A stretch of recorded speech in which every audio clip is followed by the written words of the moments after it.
제가 시세에 대해서 잠깐만 말씀해 드릴게요. 여러분, 이 상황에 대해서 이해하실 필요가 있습니다. 왜냐하면 우리가 살아가야 될 땅이기 때문에요. 하나님이 한국 사람으로 태어나게 한 데는 이유가 있습니다. 그 부르심이죠. 한국어를 이해하게 하신 데는 이유가 있습니다. 하나님의 택하심입니다. 우리가 한국인으로서 한국어를 이해하는 사람으로서 하나님의 부르심과 택하심이 있는데, 이걸 분명히 하지 않으면 우리는 실수하고 실족하는 거예요.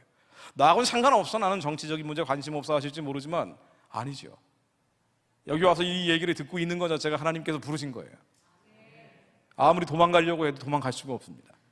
귀에 들어오기 때문에. 지금 튀르키예에 큰 지진이 났어요.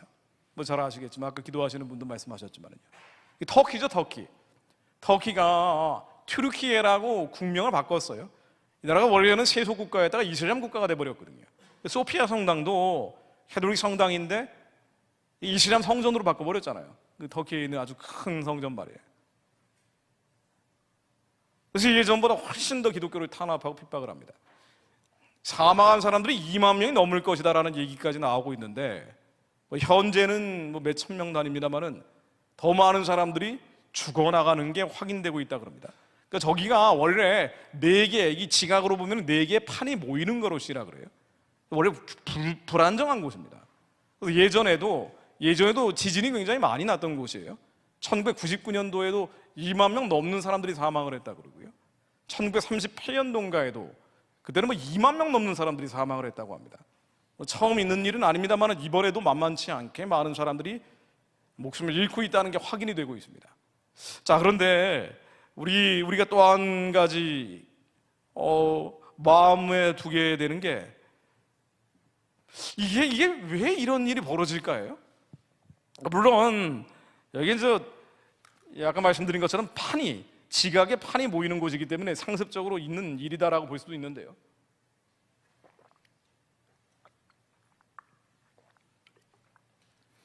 그럼에도 불구하고 예수님께서 말씀하신 내용을 한번 묵상해 보지 않을 수가 없습니다.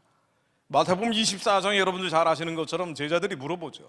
세상 끝에 어떤 징조가 있습니까? 라고 예수님께 물어봤을 때 난리와 난리의 소문이 있다고 주님이 말씀하셨어요. 난리와 난리의 소문이 있고, 너희는 삼가 두려워하지 말라고 명령하시면서 이런 일이 있어야 돼, 아직 끝은 아니니라. 난리와 난리의 소문이 있지만 아직 끝은 아니다라고 얘기를 하셨습니다. 난리와 난리의 소문이 뭐냐? 아마도 많은 사람들이 추리하기에는 코로나 팬데믹 같은 게 난리와 난리의 소문이 아니겠는가라고 추측하는 경우가 있습니다. 모르죠. 근데 예수님이 오시진 않았어요. 예를 들면은 산통도 가진통이 있고 진진통이 있으면은 진진통은 아니고 가진통이었다고 볼 수도 있습니다. 왜냐하면 코로나 팬데믹 기간에 제일 핍박을 받은 건 교회거든요. 아니면 방역 정책이라 그러면서 교회만 잡았단 말이에요. 그러니 이 심상치 않은 일들이 난리와 난리 소문 같기도 하다라고 느낄 수도 있는 대목이 있습니다. 자, 그런데 진짜 끝은 언제라고 얘기하셨냐면요, 민족이 민족을, 나라가 나라를 대적하여 일어나겠고 곳곳에 기근과 지진이 있으리니 이 모든 것은 재난의 시작이니라고 얘기하셨습니다. 그러니까 이 기근과 지진이라는 게 재난의 시작, 세상 끝의 시작이다라고 주님이 얘기하셨으니까 그냥 흘려보기에는 좀 어려운 구석도 있어요. 물론 지진이라는 게 터키에 예전에도 있었기 때문에 이게 정말 예수님이 오시는 건지 그건 알 수 없지만, 그럼에도 불구하고 나라가 나라, 민족이 민족을 대적하여 일어나는 전쟁이 있다라고 하면서 우크라이나 전쟁에 이미 2년이 넘어갔죠. 이것도 심상치 않고, 우크라이나에 있는 지역 자체가 예전에 국가 마곡당과 그 명칭 자체가 유사한 면도 있고 좀 심상치 않은 면들이 있는 건 사실이란 말이에요. 게다가 이번에 지진 나는 거 보고 이게 뭐지라는 생각은 안 할 수가 없어요. 그런데 무엇보다, 이런 것보다 정말 세상이 마지막으로 가고 있구나라고 느낄 수 있는 것은 불법입니다. 예수님이 마지막에 이런 일이 있을 거다라고 얘기하면서 불법이 성함으로 사랑이 식어진다 그랬죠. 불법이 성해지는데 불법이 뭡니까? 불법, 법이 이거죠. 법이 성경이에요. 이 성경이 법인데 성경을 지키지 않는 일들이 만연한다는 얘기예요. 국경을 넘어서 창궐한다는 겁니다. 성경이 마치 폐기돼야 될 사문서처럼 취급받는 때가 불법이 성하는 때입니다. 이 불법이 성하는 것은 세상 법도 불법이 성하는 걸 의미해요. 왜냐하면 법철학에 나오는 얘기인데요, 이 세상법은요, 헌법과 법률이라 그러죠. 우리가 따라가는 그 법말입니다.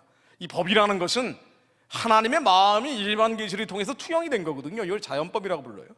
그래서 불법이 성하는 때는 세상 법도 안 지키는 사람들이 드러납니다. 엉망진창이 되는 거예요. 그러니까 소돔과 고모라는 하나님의 법도, 이 율법도 지키지 않았지만은 세상 법도 지키지 않는 시대였던 걸 의미하는 거예요. 그래서 이 불법이 성하는 때는 법이라는 기존의 질서가 완전히 엉망진창이 되는 때를 의미하는데, 바로 이런 게, 이게 대표적인 게 동성애죠. 하나님이 하지 말라고 했던 대표적인 두 가지가 동성애 낙태잖아요. 그래서 이 동성애 낙태가 점점 창궐하는 것은 세상이 마지막으로 가는 거인 거 아닌가라는 아주 강력한 사인 중에 하나예요. 자, 그래서 얼마 전에 미국에서 있었던 동성결혼 합법화 판결이 굉장한 주목을 끄는 이유가 바로 여기 있어요. 지난해 12월에 결혼 존중 법안이라는 거 통과됐는데, 여러분 아시는 분들, 잘 아시는 분들 많을 겁니다. 그리고 기도하시는 분들도 많을 거예요. 이 결혼 존중 법안이 바로 동성결혼 존중 법안이죠. 미국에서 동성결혼이 전면적으로 합법화된 거예요. 근데 이걸 원래 민주당이 주장을 하다가 공화당도 막지를 못한 거예요. 왜 막지 못했냐면요, 지난해 11월에 미국 중간선거라는 게 있었어요. 이 중간선거에서 공화당이 압승을 할 거죠. 즉 트럼프의 공화당 말이에요. 이 공화당이 압승을 할 거다 그랬는데 트럼프가 지지했던 사람들이 대거 떨어져 버렸습니다. 그러고 나서 공화당이 무슨 반성을 했는 거 아니? 미국의 공화당이, 야, 이게 우리 이 세상 유행을 잘 안 따라가서 진 것 같다, 뭐 크게 지지도 않았는데, 이렇게 반성을 한 거예요. 그럼 세상 유행이 뭐냐? 바로 이 젠더 문제다라고 나온 겁니다. 동성애 문제. 아니 다들 동성애 해달라고 그러는데 우리가 이걸 끝까지 저지하다가는 우리 정당의 입지가 없어지겠다 그래가지고 민주당이 원래 통과시키려고 했던 동성결혼 존중 법안에 공화당까지 이탈해가지고 이번에 법이 만들어진 거예요. 그러니까 민주당만 만든 게 아니라 공화당이 같이 힘을 합쳐가지고 만든 거고, 여기에 바이든이 서명하면서 실효가 된 겁니다. 그리고 이 어떤 주든 A라는 주에서 동성결혼이 인정되면 B라는 주에서도 인정되는 상황이 된 것이고, 이걸 미국 교회는 못 막은 거예요. 미국 교회는 못 막은 겁니다. 지금 미국 교회에서 동성애 얘기는 아예 안 해요. 그러니까 미국 교회, 유럽 교회가 이미 맛이 갔다 그러잖아요. 동성결혼 그리고 동성애 차별금지법이 통과되면서 교회가 아닌 형태로 가고 있다라고 많은 얘기를 하고 있는데, 주말에는 모이는 일종의 문화회관처럼 쓰이고 있다는 거예요. 결혼식을 한다든가 장례식을 한다든가 이런 데로 쓰이고 있고, 그러면 기도를 좀 한다 그러면은 한인교회들 뭐 이런 데 말고는 별로 없다는 거예요 지금. 미국도 마찬가지라는 겁니다. 유럽 교회는 이미 쇠락해버렸고 미국 교회도 쇠락 중이다. 근데 우리가 한미동맹이잖아요. 이게 남의 나라 일이 아닌 거예요. 왜냐하면 이 흐름은 한국으로 들어오고 있거든요. 아주 강한 속도로, 빠른 속도로 들어오고 있어요. 그래서 미국의 대통령 바이든이라는 사람이 이미 대선 기간 중에 만들었던 바이든 플랜이라고 있어요. 이 바이든 플랜이 바이든 세계 경영 전략입니다. 세계를 어떻게 꾸려나갈 것인지에 대한 계획을 설명하고 있는데, 이 바이든 플랜을 보면은요, 동성애 차별금지법을 통과시키지 않고 있다거나 동성애에 대해서 반대를 하고 있는 그런 나라들이 있으면 그런 나라들과 전쟁을 하겠다는 표현까지 들어가 있어요. 실제로 하는 전쟁이 아니라 문화전쟁을 얘기하는 겁니다. 그리고 거기에 대사를 보내겠다, 인권 대사를 보내겠다는 말이 있어요. 이 정신 나간 짓이죠. 하려면 지들이나 하지 말이야. 근데 왜 남의 나라를 가지고 그러는 거예요? 그리고 그 나라가 어떤 나라예요? 한국이죠, 한국. 대표적으로 한국이라고 표현은 안 했지만 한국을 얘기하는 거예요. 동성애 차별금지법을 통과시키지 않고 있는 거의 유일한 나라가 한국이 지금 돼가고 있기 때문에, 기독교 국가 중에 그나마 마지막 저지하고 있는 게 한국이거든요. 그러니까 이게 이제 위태위태한 상황으로 가는 거예요, 한국도. 아니나 다를까 미국의 바이든이가 대통령이 된 다음에 한국의 대사를 임명하고 있는데, 한참 공석이었던 대사를 임명하면서, 이게 이제 이번에 임명한 대사가 골드버그라는 사람이에요. 작년 초에 임명을 했는데, 이 골드버그가 가족을 데리고 왔죠. 근데 가족을 데리고 왔는데 남자 파트너를 데리고 왔죠. 그래서 5월 달에 퀴어 축제를 서울에서 할 때 골드버그가 나와가지고 연설을 했어요. 내정 간섭 발언을 하고 나섰습니다. 한국이 빨리 차별금지법을 통과시켜야 된다고. 그러니까 바이든이 계획했던 대로 지금 한국에 적용시키려고 하는 거예요. 그리고 바이든은 물론 유럽에 있는 대사들이 쭈루룩 나와가지고 성소수자의 인권을 존중하는 외교관 모임이랍시고 만들어서, 벨기에 대사, 무슨 어느 나라 대사, 우리나라에 복음 전해줬던, 옛날에 복음 전해줬던 대사들이 나와가지고 이제 한국이 동성애에 대해서 차별하고 있다 그러면서 무슨 차별을 해요? 뭐 우리가 누구를 차별을 합니까? 뭐 하려면 하고 말라면 말한 거지, 뭐 이렇게 보는 거 아니에요? 근데 이게 성경적으로 옳지 않다는 얘기를 하고 있을 뿐인데 이 얘기를 차별이라고 주장하고 있는 겁니다. 아니 그러면서 대사들이 나와가지고 한국에 노골적으로 내전 간섭하는 발언들을 하고 퀴어 축제를 마무리했어요. 앞으로 점점 심해지겠죠. 이 서양에서 몰려오는 해양발 젠더 쓰나미가 더 강한 형태로, 더 빠른 형태로 한국으로 들어올 수밖에 없습니다. 전 세상이, 온 세상이 불법이 성해지고 있기 때문에, 하나님이 하지 말아야 하는 일들을 더 하고 있기 때문에 한국이 이걸 언제까지 막아낼 수 있느냐가 퀘스천이에요. 언제까지, 도대체 언제까지 이걸 막아낼 수 있겠는가? 우리가 그렇다고 해서 한국과 미국의 동맹을 끊어버려야 돼요? 한미 동맹을 끊어버려야 됩니까? 서양 나라들 다 나가라고 할 거예요? 북한처럼? 그럼 이제 북한 김정은이가 박수치면서 얼싸 좋다고 내려오겠죠. 아싸 하면서 교회를 쓸어버릴 겁니다. 대륙에서 몰려오는 북한과 중국 공산당이 한국에 계속 영향을 미치면서 교회를 무너뜨리기 위해서 발악하고 있는 것과 함께 이 전통적인 마크시즘이라고 그래요. 20세기형 마크시즘이라고 합니다. 이거와 함께 해양에서 젠더 쓰나미라는 게 21세기 네오 마크시즘이라는 형태로 같이 복합 위기가 벌어지고 있어요. 지금 김정은은 한국의 교회 못 잡아먹어서 안달복달이란 말이에요. 그 아버지 김정일이 2008년도에 대남 공작하는 간첩부서 대장들을 모아놓고 회의를 했는데 결론이 이거였대요. 실제로 그런 일이 있었다 그래요. 고위직 탈북자가 증언하는 겁니다. 2008년도에 김정일이가 죽기 전에 간첩부서 대장들을 모아놓고 왜 우리는 베트남식으로 공산화가 안 되느냐 토의를 한 결과가 베트남과 달리 한국은 교회가 많기 때문이다라는 게 결론이었다는 거예요. 그래서 한국의 교회들을 10분의 1로 줄여야 된다. 이게 그들의 공작 결론이었다는 거예요. 그래서 뭐 하느냐? 사이버 전략을 보내고 남한의 북한 정권을 추종하는 이른바 주체 사상파들을 열심히 신학교에서 훈련해가지고 파송을 보내고 이 짓을 하라고 했다는 거예요. 고위직 탈북자들이 증언하기를. 그러니까 이게 한국하고 미국하고 관계가 끊어지는 순간 우리는 그냥 먹히는 거예요. 교회가 먹히는 거란 말이에요. 북한에 교회가 없잖아요. 공식적으로. 중국도 공식적으로 없어지고 있잖아요. 이러지도 저러지도 못하는 거예요 지금 한국이. 이게 그나마 믿었던 게 예전에는 미국인데 미국까지 이 모양이니까 이게 세상의 끝입니다. 끝으로 가고 있는 모양새로 가고 있는 거예요. 뭐 언제 그날 그때는 모르지만 하나님이 절대 하지 말라고 레위기 18장 22절로. 자, 저 혼자 얘기 떠들면 제가 심심하기 때문에 같은 목소리로 한번 읽어보겠습니다. 시작.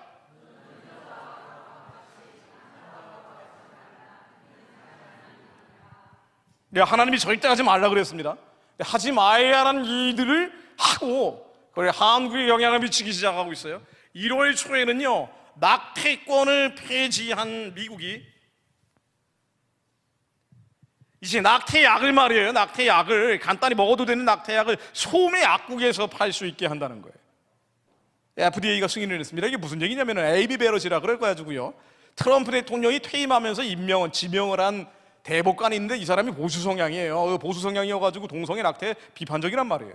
이 사람이 이런 판결을 내릴까봐 FDA 즉 바이든 정부에서 이거 막으려고 동성애 낙태가 확산되는 것을 부추기려고 말해요. 그래서 이런 일들을 벌이는 거예요. FDA가 낙태를 자유롭게 할 수 있도록 약만 먹어도 애를 지울 수 있도록 규정을 만든 겁니다. 불법이 점점 성해지는 거예요. 자, 이것도 한번 읽어볼까요?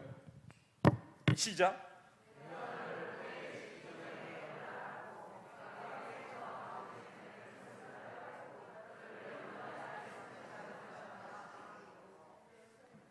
예, 말씀 읽는 동안 제가 옷을 벗었어요. 아유 죄송합니다. 너무 더워가지고요. 네. 여러분 하나님 하지 말라는 가장 대표적인 두 가지가 동성애와 낙태입니다. 이 일들이 가장 앞장서서 하고 있는 게 세계적인 유행이 되고 있는 상황이에요. 문제는 한국으로 미어온다는 거죠. 한국으로 점점 빠른 속도로 미어오고 있다 보니까 이런 일들이 벌어지는 겁니다. 이게 뭐 하는 것 같으세요? 이 배불뚝이 둘이 만나가지고 뭐 운동하고 있는 게 아니고요. 이 둘이 부부예요. 부부인데 이 여자 역할을 하는 남자가 그 임신한 태아를 장에는 넣은 거예요. 그래서 이제 출산을 준비하고 있는 겁니다. 별 이상한 일들이 벌어지고 있는 거죠. 그러니까 하나님이 절대 하지 말라는 거. 창세기 1장 27절입니다. 하나님이 자기의 형상 곧 하나님의 형상대로 사람을 창조하시되 남자와 여자를 창조하시고 남자와 여자를 창조하신 거지 중간에 다른 젠더를 만든 적이 없거든요. 젠더 플루이드를 만든 적이 없어요. 남자와 여자의 정형성이 없는 사람을 만든 적이 없습니다.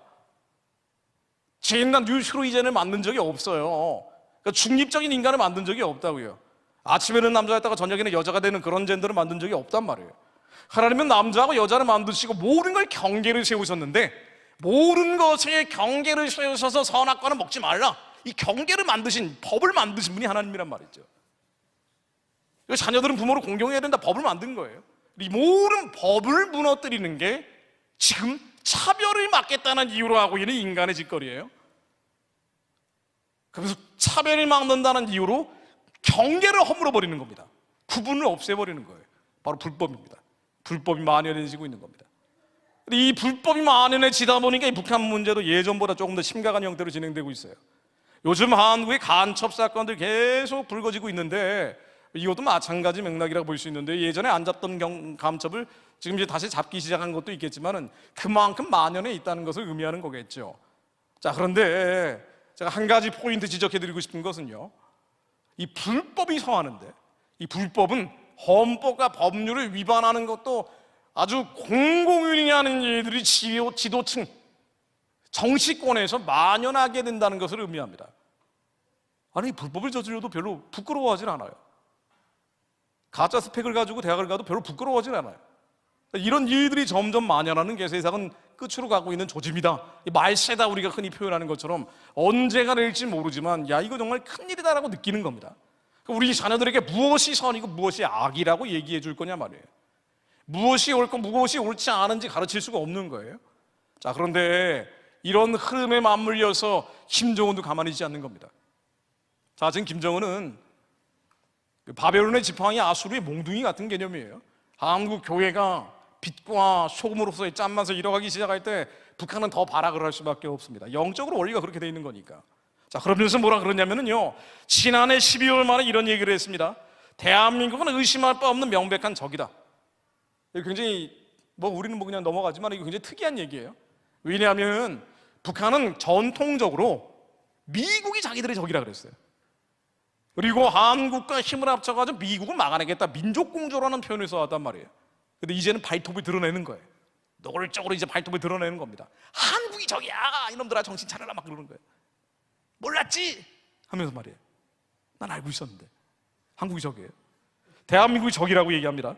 그리고 핵탄두 생산량을 기하급수적으로 늘리겠다. 핵무력의 제2사명은 방어가 아닌 다른 것이다, 공격하는 것이다. 대한민국이 적이고 대한민국의 핵을 떨어뜨릴 수 있다라고 노골적으로 공갈 협박을 하기 시작하는 겁니다. 그러면서 이런 얘기도 했어요. 12월 31일입니다. 북한이 또 한 번 미사일 엄청 날리고 있잖아요. 미사일 날리면서 뭐라 그랬냐면요, 남조선 전역을 사정권에 두고 전술핵 탑재까지 가능하다.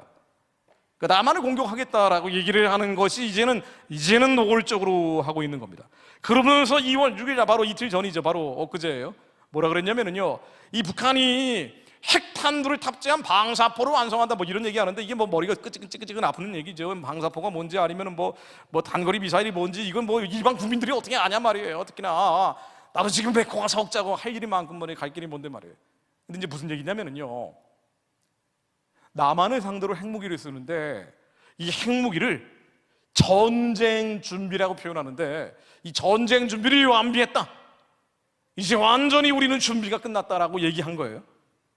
우리는 무감각하게 넘어가지만은 지금 북한은 그런 준비를 하고 있다라고 말하고 있는 겁니다. 공개적으로 말하고 있는 거예요.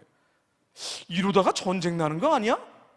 라고 한켠에서는 생각이 스쳐가지만 쟤네들이 저런 말한 게 이미 80년 가까이 되고 있기 때문에 우리는 별로 감각이 없어요. 그럼 뭐 하려는 거냐? 쟤네들이 이제 뭐 하려는 거냐? 요거를 제가 좀 말씀해 드릴게요. 이제 여러 가지 다 잊어버려도 좋은데 딱 한마디 단어, 제 이격이라는 걸 기억하시면 좋을 것 같습니다. 이격을 준비하는 거예요. 이게 무슨 얘기냐면요, 핵무기는 미사일에 달아서 날리는 거예요. 이거 핵미사일이라고 부릅니다. 쟤네들이 왜 계속 미사일을 실험을 하냐면은요, 핵 무기를 작게 해서 미사일에 달아야 되거든요. 그래서 이 꼭지처럼, 물통에 있는 꼭지처럼 핵탄두를 달아서 이렇게 슉 날아가게 해야 돼요. 근데 이 미사일이 단거리뿐 아니라 중거리, 장거리까지 나오면 미국까지 날아간다는 거예요. 이 장거리 탄도 미사일을 ICBM이라고 들어보신 분들이 있을 거예요. 이 ICBM이라고 부릅니다. 그리고 심지어 잠수함에서 발사되는 미사일도 있는데, 이 잠수함에서 발사되는 미사일을 SLBM이라고 부릅니다. SLBM이라고. 근데 이 잠수함에서 발사되는 거하고 장거리로 날아가는 게 왜 위험하냐면은, 미국이 북한이 장난을 치면 언제든지 막아줄 수 있는 한미 동맹을 구축하고 있는데, 만일 북한이 미국을 때릴 수 있는 핵미사일이 나오면요, 미국도 어떻게 할 수가 없어요.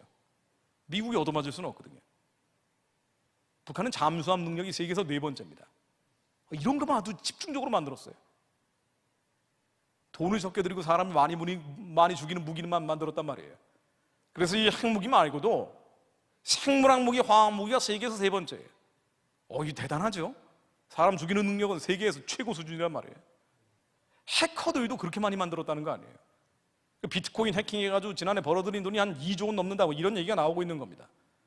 이 해커들이 어디서 양성되는가 하고 따라가 보면은 한국 교회가 지어준 평양에 있는 무슨 기술대학이다, 과학대학이다, 이런 얘기까지 나오고 있는 지경이란 말이죠. 자, 그런데 북한의 핵미사일 능력이 앞으로 한 4년 뒤면은 2026년경 되면은요, 세계에서 4번째 수준까지 간다고 나오고 있어요. 세계에서 4번째면 러시아, 미국, 중국 다음이 북한입니다. 심지어 중국과 비슷해질 수도 있대요. 그게 나하고 뭔 상관인데? 우리하고 별 상관없는 것 같아요. 왜냐하면 당장 핵미사일이 떨어지는 건 아니니까. 설마 쟤네들이 떨어뜨리겠는가? 떨어뜨리면 미국인데 가만히 놔두겠는가? 우리는 이 생각을 한단 말이에요. 심각한 얘기니까 물 한 잔 마시고.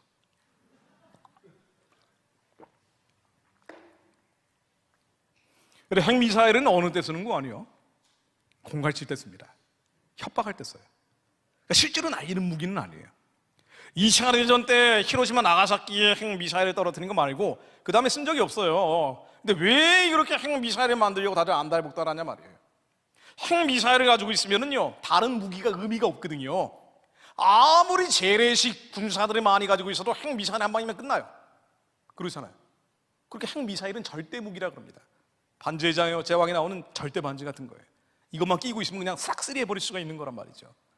근데 이 핵미사일이 있으면 그 옆에 나라는 인질이 되거나 노예가 되는 거예요. 그러니까 인도가 핵미사일 만드니까 파키스탄이 핵미사일 만들고, 중동 국가들이 핵미사일 만드니까 이스라엘도 핵미사일 만드는 거예요. 안 그러면은 쟤네들이 공갈을 치고 협박을 할 때 돈을 달라고 하면 돈 줘야 되고, 쌀을 달려면 쌀 줘야 되고, 비료 달려면 비료 줘야 돼요. 심지어 장관, 차관 바꾸라 그러면 바꿔줘야 돼요. 공갈 치고 협박을 하니까. 그래서 이 핵미사일이 한번 나오면 그 다음에는 인질이 돼버린다라는 얘기가 이제 그래서 나오는 거예요. 인질관계로 끌려간다라는 얘기가 나오는 겁니다. 근데 이게 그래도 한국은 미국하고 동맹국가이기 때문에 미국이 세계에서 가장 세련된 핵무기를 가장 많이 가지고 있으니까, 뭐 탄도 개수는 러시아가 더 많지만은요, 가장 발달된 핵미사일을 가지고 있기 때문에 미국이 핵무산이라는 것으로 보호를 해주면 한국도 보호가 될 수 있다라고 우리는 안심을 하는 거예요. 그런데 그것도 어느 수준 이상으로 넘어가 버리면, 너무 많아져 버리면 그 다음부터는 수습이 안 됩니다. 이게 바로 제 이격이라는 거예요. 어느 수준으로 넘어가 버리면은 핵무산이라는 거, 미국이 우리를 도와주겠다는 핵무산이라는 건 말이에요. 한국이 핵미사일을 한 방 맞으면 그때 미국이 북한에 때려주겠다는 거예요. 일단 한 방 맞아야 돼요. 부산에 계신 분들은 뭐 큰 걱정 없으실 수 있지만은 되게 이제 서울을 때릴 가능성이 많겠죠. 그럼 한 800만 죽어버릴 수도 있단 말이에요. 절대 있어서는 안 되는 일인데, 만약 이런 일이 벌어지면 그 다음에 어떻게 되느냐, 미국이 와가지고 북한을 초토화시키는 거예요. 그러니까 김정은 입장에서는 감히 핵미사일 버튼을 누를 수가 없는 거라고요. 그런데 너무 많아져 버리면 그 다음에 어떻게 되느냐, 이격, 2번째 때릴 수 있는 능력이 나와버리니까 북한을 초토화시켜도 장거리 탄도미사일을 미국에 날려버리고, 잠수함에서 발사되는 것이 미국을 때려버리면 미국도 불바다가 된다고요. 이거를 LA냐 서울이냐의 딜레마라 그래요. LA 서울 딜레마라 그럽니다.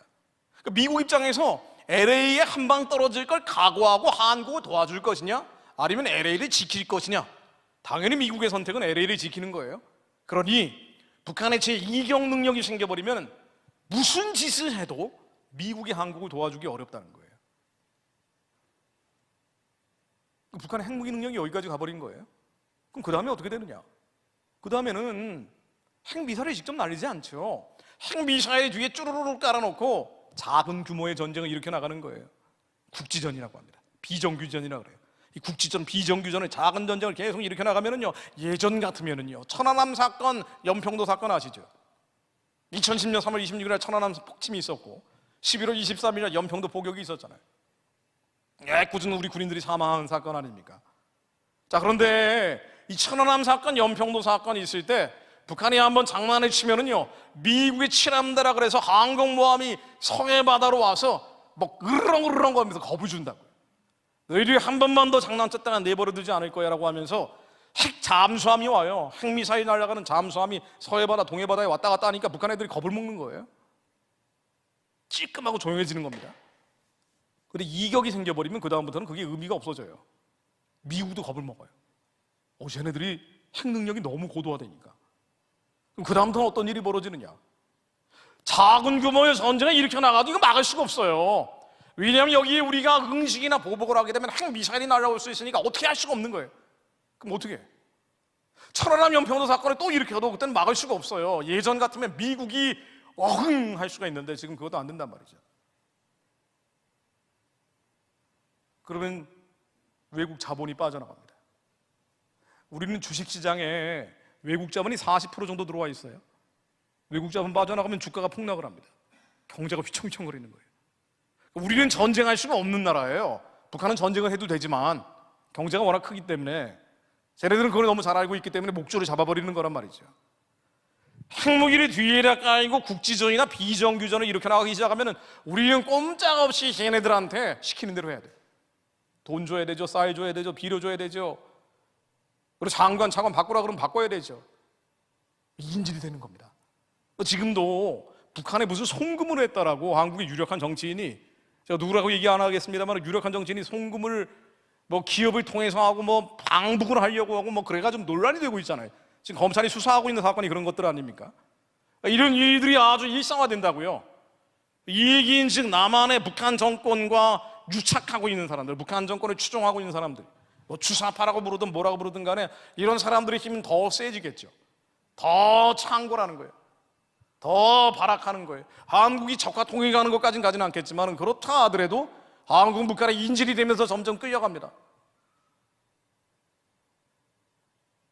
영적으로 북한에 침노당하는 거예요. 여러분, 교회가 흔들거립니다. 여러분, 유물론 공산주의 사회주의자들이 권세를 잡으면은요, 당장 교회가 어려워져요. 코로나 3년 기간을 겪어봤잖아요. 아니, 어떻게 코로나 확진자가 다 기독교인들이야, 이게? 분명히 통계로는 예배드리다가 코로나 걸린 사람이 없다고 나오는데, 그리고 교회와 관련돼서 코로나 확진자가 나온 사람들은 5%라고 저 한교인가 거기서 조사를 했더라고요. 근데 어떻게 언론만 열어보면은 교회가 무슨 코로나 진앙지인 것처럼 말이죠. 완전히 뭐 사회적 암적 존재인 것처럼 몰아간단 말이에요. 그리고 교회에서 코로나 확진자가 나오면은 예배를 셧다운 시켜버려요. 이런 일들이 3년 동안 벌어진 거 아닙니까? 제가 이제 전국적으로 돌다 보니까 어떤 일들이 있었는지 얘기를 들어보면 정말 끔찍해요. 이 사람이 만약에 코로나 확진자인데 기독교인이다 할 거예요. 기독교인이 아니면 내버려 두는데 기독교인이다 그러면은요, 그 사람 다니는 교회를 찾아가요. 제일 먼저. 그래서 교회에 전수조사를 합니다. 그래서 확진자가 나오면 교회를 폐쇄시켜버려요.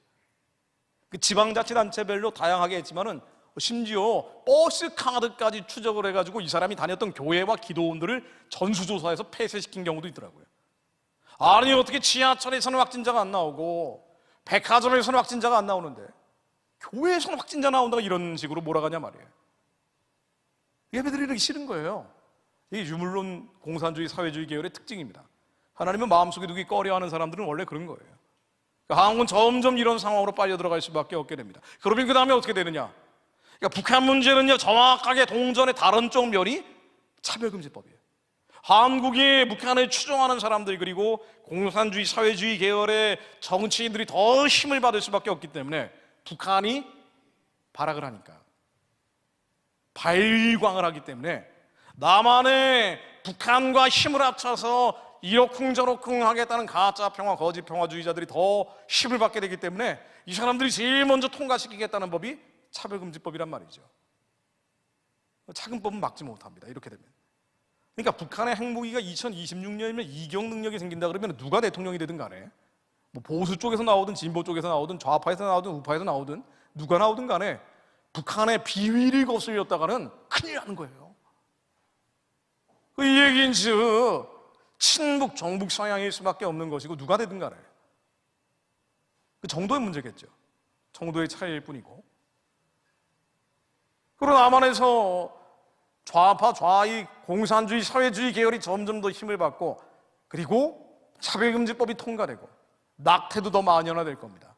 그 교계는 북한과 중국에서 내려오는 어려움과 함께 미국과 해양에서 밀려오는 어려움 두 가지가 화학반응을 일으키면서 점점 힘겨운 상황으로 몰려가게 됩니다.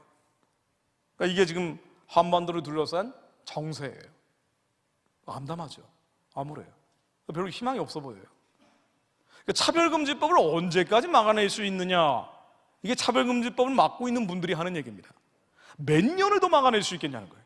동성애 차별금지법을 몇 년을 앞으로 더 막아낼 수 있겠는가. 미국이 저 지경이고 우리의 복음을 전해준 나라들이 저 지경으로 가버리고 있기 때문에 한계가 있다는 거예요. 전 세계적인 쓰나미이기 때문에. 근데 한국에서는 북한 문제, 중국 문제 때문에 중국이 비밀경찰서를 한국에 만들어 놓고 200만 중국 국적을 가지고 있는 조선족들을 포함한 중국인들이 한국의 영향력을, 실제 정치적인 영향력을 행사를 하고 2만 명 넘는 사람들이 지방선거에 참여를 하고, 북한 공산당은 물론 중국 공산당까지 한반도에 점점 더 맹위를 떨치고 있는데, 그러면 어떻게 할 것이냐 하는 거예요. 어떻게 할 것이냐. 그 상황을 보면은요, 점점 깜깜해지고 어두워져요. 세상이 끝으로 가고 있다라고 탄식을 하게 되는데, 이 세상 끝이라는 것은 우리의 신앙을 지키기 어려울 뿐 아니라 신앙을 전해주기는 더 어려운 시대를 의미합니다. 자, 그래서 이런 상황에서 하나님이 이 나라와 민족에 주는 유일한 탈출구가 무엇인지 제가 결론을 내리고 기도하고 마무리하려고 합니다. 하나님이 이런 상황으로 몰아가시는 데는 이유가 있어요. 그냥 힘들고 어렵고 괴롭게 하시는 게 아닙니다. 그의 받으시는 아들, 사랑하는 자를 하나님은 시련과 환난의 불구덩이 속으로 몰아가실 때가 너무나 많죠. 그게 택함 받은 자들이기 때문이에요. 우리 안에 아직 불결하고 부정한 것들이 남아있기 때문에 이걸 걸러내서 하나님이 쓰시려고 하면은 그 자아를 완전히 죽여버려야 된단 말이에요. 여러분, 지금 한국 교회 말고는 세계 선교 감당할 수 있는 마지막 주자가 없습니다. 이제는 너무 명확해졌어요. 한국 교회가 거의 마지막 주자 같아요. 왜? 전 세계 교회들이 맛이 가고 있기 때문에. 그래서 한국 교회가 뚫고 들어갈 수 있는 유일한 탈출구는요, 이제는 방어가 아니에요. 이제는 공격해야 됩니다. 막아내는 데는 한계가 있어요. 하나님이 지금까지 동성애 차별금지법을 막아주신 것은요, 하나님의 뜻을 이루기 위해서 은혜를 베풀어 주신 거예요. 하나님의 뜻은 뭔고 하니 온 유대와 사마리아 땅끝까지 이르러 내 증인이 되라는 거예요. 주님의 증인이 되라는 겁니다. 복음을 증거하라는 거예요. 북한의 복음을 증거하고 만주와 시베리아의 복음을 증거하고 중국과 티벳과 몽골의 복음을 증거하라는 겁니다. 땅끝까지 하나님께 영광을 돌리라는 거예요. 세계 선교하기 위해서입니다. 우리가 지금까지 동성애 차별금지법을 포함한 온갖 악한 법과 악한 제도를 간신히 막아낸 이유는 선교하기 위해서라고요. 그래서 이제는 막아내는 데 한계가 있어요. 이제는 치고 가야 됩니다. 월드컵 축구를 해도 수비만으로는 이길 수가 없어요. 공격해서 골을 넣어야 돼요. 이게 바로 북한입니다. 유일한 탈출구가 북한이에요. 한국교회는 어차피 전 세계적인 어둠과 흑암의 쓰나미 앞에서 버텨낼 수 있는 시간적 한계의 코너에 몰려 있어요. 그래서 북한의 기비성 김정일을 신으로 만들어 놓은 저 신정체제, 저 우상숭배 체제가 예수 그리스도 힘으로 빨리 평화적으로 무너져야 돼요. 저 체제는요, 김일성, 김정일을 신으로 만들어 놓은 체제일 뿐 아니라 태양신이라고 주장하는 곳입니다. 북한의 노동신문에서 공식적으로 김일성은 태양신이라고 주장하는 곳이에요. 그래서 김정일도 태양신이었고 김정은도 태양신, 우리의 태양이다라고 주장을 합니다. 그래서 북한의 주민과 정권은 완전히 다른 거예요. 정권은 포갑하는 주체고 주민들은 포갑당하는 가련하고 불쌍한 인민들입니다. 이 가련하고 불쌍한 인민들이 살기 위해서라도 북한 정권, 북한의 우상숭배 체제, 북한의 신정질서, 저 김일성이 신의 자리에 올라가 있는 저 가증한 멸망의 우상들은 예수 그리스도의 이름으로 면허니 완전히 평화적으로 무너질지어다. 우리가 지금 더 기도해야 됩니다. 한국교회를 지켜내기 위해서라도, 우리의 아이들을 지켜내기 위해서라도 북한의 우상체제가 무너져야 돼요. 우리 폭력이나 완력이나 무력을 쓸 필요가 없어요. 하나님은 그런 분이 아닙니다. 하나님이 말씀이 임하면 북한의 우상체제는 무너집니다. 하나님이 하시는 기이한 사적에는 제한이 없어요. 하나님은 지금이라도 당장 김정은 끌어내리고 북한의 치아 기독교인 중에 한 명을 새로운 지도자로 세우실 수 있는 분이에요. 내일 모레라도 당장 북한은 기독교 체제가 될 수 있는 곳입니다. 그러나 하나님이 왜 안 하고 계신 거 아니? 우리의 기도를 받기 원해서예요. 우리의 자녀들을 살리고 하나님께서 이 나라와 민족, 이 역사상 유일하게 기도로 세워진 나라, 예수 그리스도 이름으로 세워진 대한민국, 이 역사상 유일합니다. 1948년 5월 31일 날 하나님께 드리는 나라와 민족을 위한 기도문을 이승만과 초대 국회의원들이 다 일어나서 하나님께 올려드리면서 시작한 대한민국, 선교하기 위해서 일제 35년 그 엄혹한 고난의 시절 동안 잉태하고 숙성시켜서 출산시킨 나라, 선교하기 위해 세워진 이 대한민국이 선교할 수 있도록 하나님 말씀으로 북한의 우상 숭배의 진을 평화적으로 무너뜨려 주옵소서. 산사태처럼 무너뜨려 주옵소서. 하나님이 하시면은, 말씀이 임하면 사망이 생명으로 바뀝니다. 하나님 우리의 기도를 받기 원하시는 거예요. 기다리고 계신 겁니다. 하나님 말씀으로 임하셔 저 우상의 진이 무너지게 하옵소서.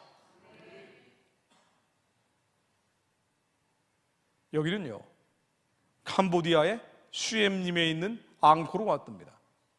제가 1월 달에 캄보디아에 잠깐 갔다 왔었는데요, 저희 갔다 와서 야, 정말 빨리 북한이 무너져야 되겠다, 다시 한번 다짐을 하고 왔어요. 제가 이 캄보디아 얘기를 잠깐만 드릴게요. 시간도 좀 남아있기 때문에.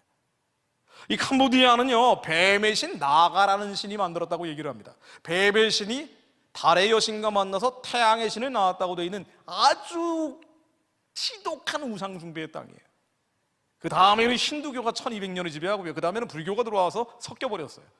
이 나가 신상 숭배는 여전히 지금도 강고하기 때문에 어디를 가나 저 뱀 대가리 5개 달려있는 나가 신상이 정말 굵직굵직한 가로등 가로길 있는 데는 다 저게 있어요. 웬만한 규모가 있는 건물에는 다 이 나가 신상이 붙어 있습니다. 정말 지긋지긋할 정도로 저걸 보고 왔어요. 이 나가 신상 말이에요. 그리고 워낙 이제 부패한 나라여가지고 세계에서 제일 가난한 나라 중에 하나잖아요, 캄보디가. 10대 빈국 중에 하나입니다. 들어갈 때부터, 공항에 들어갈 때부터 빨리빨리 $1, 빨리빨리 $1 계속 그런 나라예요. $1 주면 빨리빨리 처리해주고 $1 안 주면 그럼 느리게, 수속이 엄청 길어지는 나라입니다. 식당 가면은요, 종업원들이 웬만한 사람들이 이제 한국어를 할 줄 안다고 얘기할 정도예요. 한국 사람들이 많이 가는 식당이어서 그런 것도 있지만은 한국어 배워서 한국 오는 게 저 사람들의 꿈이에요. 한국은 그야말로 코리안 드림의 나라입니다.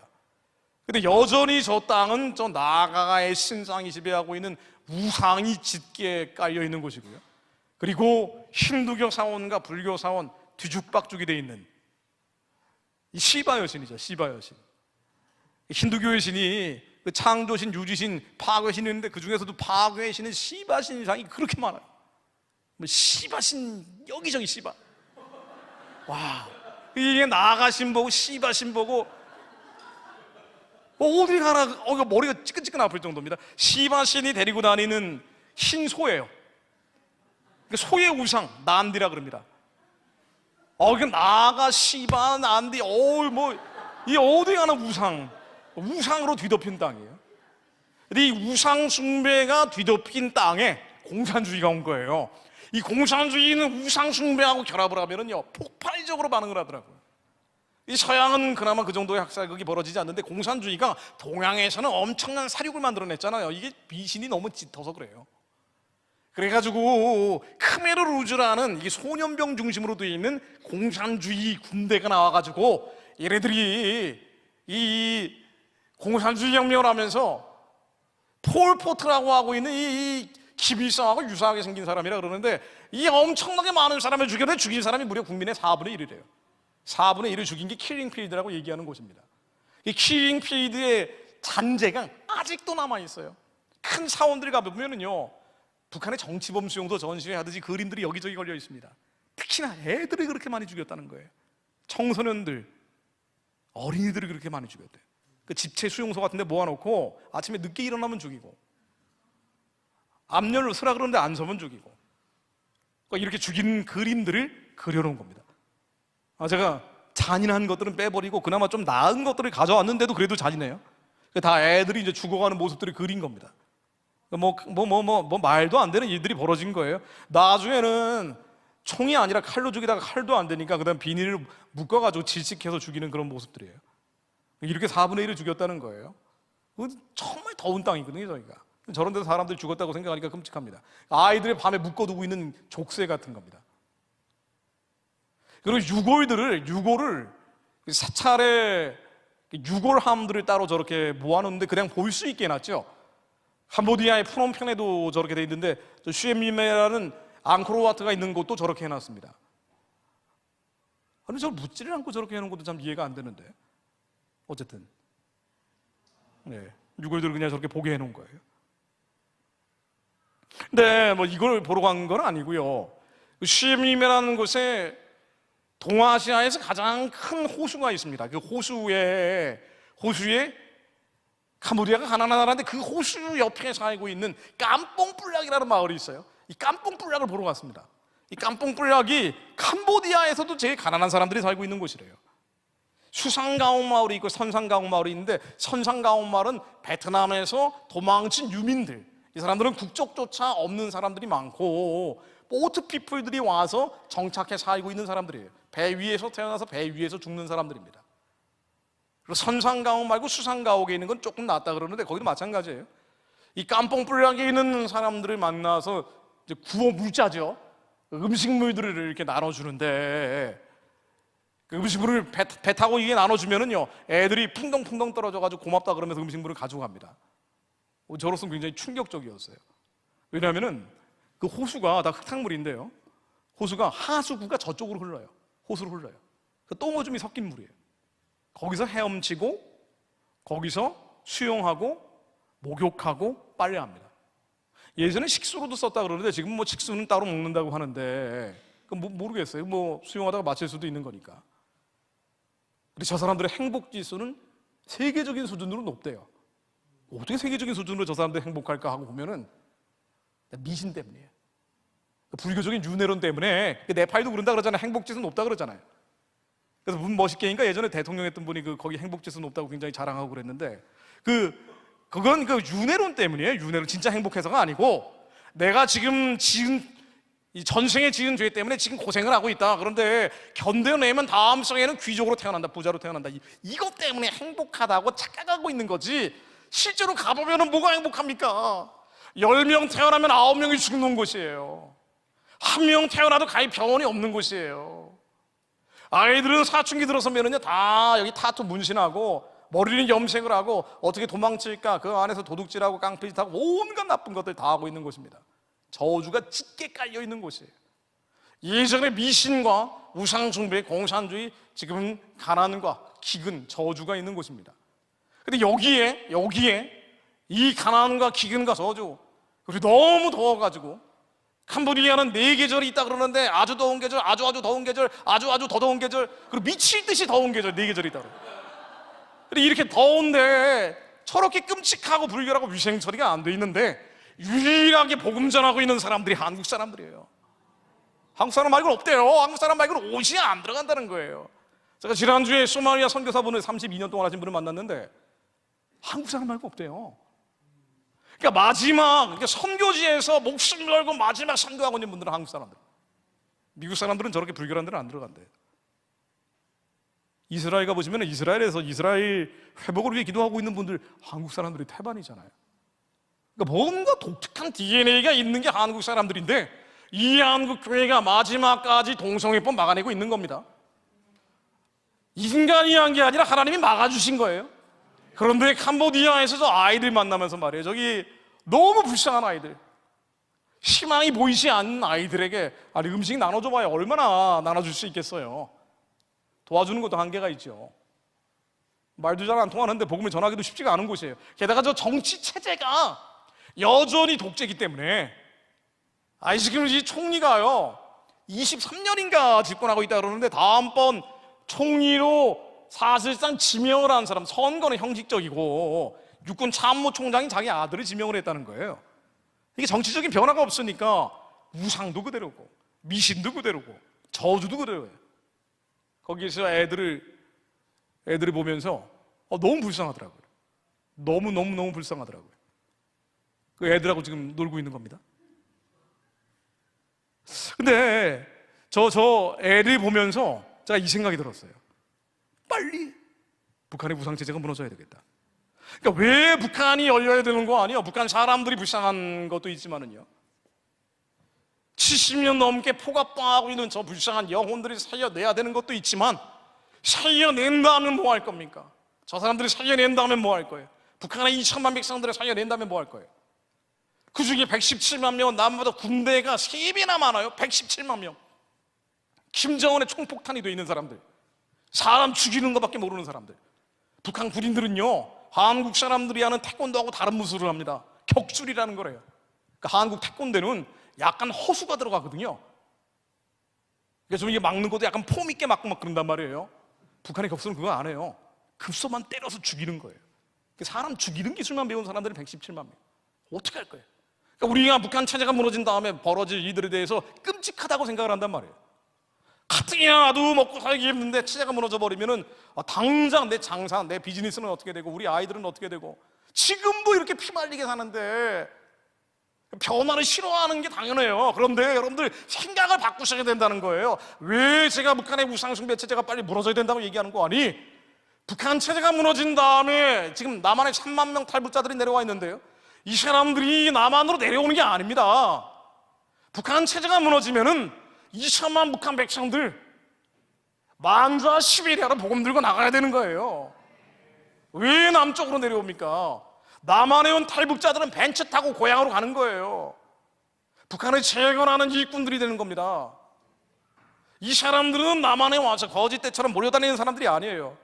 체제가 무너지면 일정한 기간은 관리체제라고 해서, 예전에 해방공간이라고 1945년 일본이 떠난 다음에 3년 동안 해방공간이라는 미 군정 시절을 겪었죠.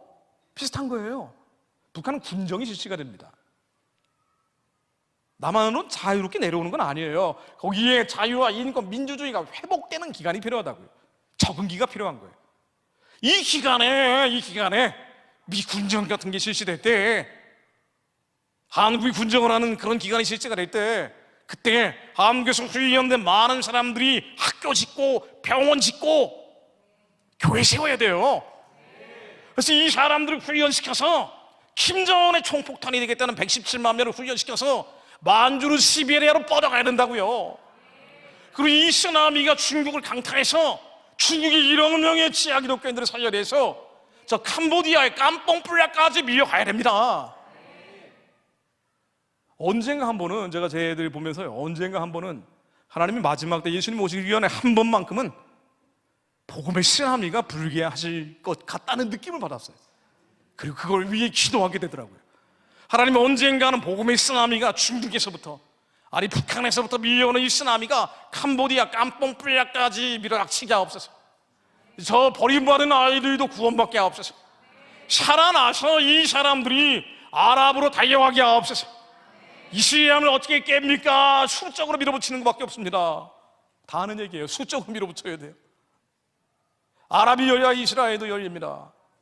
하나님, 마지막 때 예수님 오실 길을 예비하기 위해서 북한의 우상의 진이 빨리 무너지게 하시고, 우리의 자녀들이 이 남한 땅에서 희망이 없다, 절망 속에 잠식해 있는 이들, 그렇죠, 다 비슷한 애들인데 그 한 끗 차이로 대학 붙고 떨어지고 취업하고 못하고 경쟁에서 밀리고 밀리지 않고 나는 낙오자인가 봐. 온갖 절망감 속에 빠져 있고 교회 와서 잠깐 위로는 받지만 여전히 세상 나가보면 낙오자처럼 느껴지는 분들이 얼마나 많아요. 하나님이 그를 연단시키고 있는 것인지 잘 느끼지 못하는 그런 경우 얼마나 많습니까? 하나님은 왜 그런 망연의 시간을 보내게 하시는 거 아니에요? 할 일이 있기 때문이에요. 가해를 길이 있기 때문이라고요. 나만 해서 이러쿵저러쿵 알콩달콩 살 생각하지 마세요. 이 좁은 땅에서 할 건 뭐가 있습니까? 미국으로 튀어봐야 영어 못하면은요 말짱 도루묵이에요. 그냥 고립되는 거예요. 하나님은 우리에게 사명을 주신 분이에요. 우리가 살아가야 될 이유는 예수님 다시 오실 길을 예비하기 위해서예요. 온 유대와 사마리아와 땅끝까지 이르러 증인이 되기 위해서입니다. 하나님은 저희들이 죄와 싸워 이기는 자가 되게 하시며 우리 안에 모든 상처와 쓴뿌리 예수님을 다 밟아버리는 자들이 되게 하옵소서. 이게 내 인생을 묶지 않게 하옵소서. 내가 원치 않는데 어릴 때 부모로부터 받았던 그 상처와 쓴뿌리, 내가 원치도 않는데 받았던 것들 그 붙잡고 잊지 않게 하시고, 원치 않는데 겪었던 것들이잖아요. 그거로 망가진 자녀들 얼마나 많습니까? 하나님, 생명의 영이신 주님께서 우리를 붙잡아 주시오. 우리의 의식이 머리에 있는 부정적인 기억에 머물지 않게 하시며 우리 심장 가운데 예수 안에 들어가게 하시오.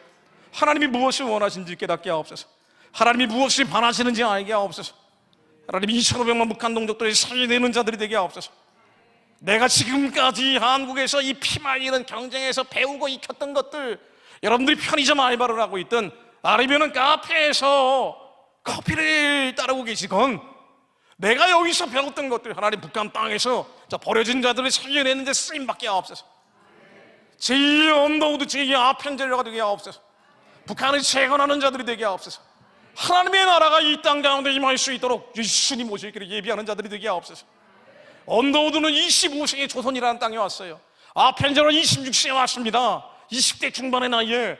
하나님, 보이는 것은 깜깜한 어둠밖에 없지만 주님 뜻을 이루기 위해 제 모든 삶을 헌신합니다. 미국에서 얼마든지 잘 먹고 잘 살 수 있는 사람이었지만 하나님의 뜻을 이루기 위해 살았던 자들이에요. 그래서 일제라는 참혹한 시련의 기간에도 기도하는 자들을 남겨두시고 기도하며 대한민국을 세우시고 기도를 통해 수많은 위경들을 건너오게 하시고 지금 기도하는 자들을 남겨두셔서 깜뽕불락까지 복음 전하는 자들로 쓰이게 하시는 겁니다. 하나님, 우리가 상황으로, 환경으로, 처지로 취업이 안 되고 진학이 안 되고 유학이 안 되고 모든 상실감 앞에서, 그렇죠, 상실감을 느낄 수밖에 없습니다. 하나님 그걸 위로하시는 분이고 치료하고 치유하시려는 분이에요. 하나님이 뜨거운 기운으로 저희들을 고치시는 주님께서 우리에게 이제는 새로운 소망을 열어주심을 믿습니다. 하나님, 내가 어디에 있든 지금 당장 할 거는 보이지 않아요. 내가 뭘 해야 될지 안 보입니다. 젊은 사람들이 그게 어떻게 보여요? 나도 잘 안 보이는데. 저희 아버님이 평생 하나님의 부르심이 무엇일까 고민하시다가 74세에 돌아가셨는데요, 돌아가실 때까지 뭘 해야 될지 모르고 돌아가시더라고요. 원래 그런 거예요. 내가 뭘 해야 될지 그걸 정확히 아는 사람이 누가 있습니까? 잠깐 느끼는 거예요. 그런데 내가 지금 할 수 있는 것들을 신중하며 하다 보면 내가 해야 될 게 보이는 거예요. 그리고 내가 가야 될 길이 보입니다. 하나님, 내가 지금 할 수 있는 이 환경과 상황이 기도의 응답임을 알고 있습니다. 내가 이 상황과 환경에서 할 수 있는 것들을 하게 하시고, 그리고 하나님께서 저희들에게 해야 될 일들, 가야 될 길을 보여주실 때가 올 것을 믿습니다. 그때까지 인내하게 하옵소서. 죽고 싶은 생각이 들어도 내 육신을 죽이는 게 아니라 죽고 싶어하는 이 생각, 이 죽음의 영들을 죽여버리는 자들이 되게 하옵소서. 예수님의 영원히 절망감은 떠나갈지어다. 하나님, 우리가 이 고난 가운데 고통 속에서 연단받고 훈련받았던 이 달란트들이, 하나님, 북한의 우상체제가 무너진 뒤에 저 땅을 새롭게 하는데 하나님의 나라가 이 땅 가운데 온전히 설 수 있는 새하늘 새 땅을 여는 주님의 도구가 되게 하시고 북한을 선교의 의지로 재건하게 하옵소서. 우리의 남은 생이 1년밖에 안 남았던 여러분들, 나이 탓하지 마세요. 건강 탓하지 마세요.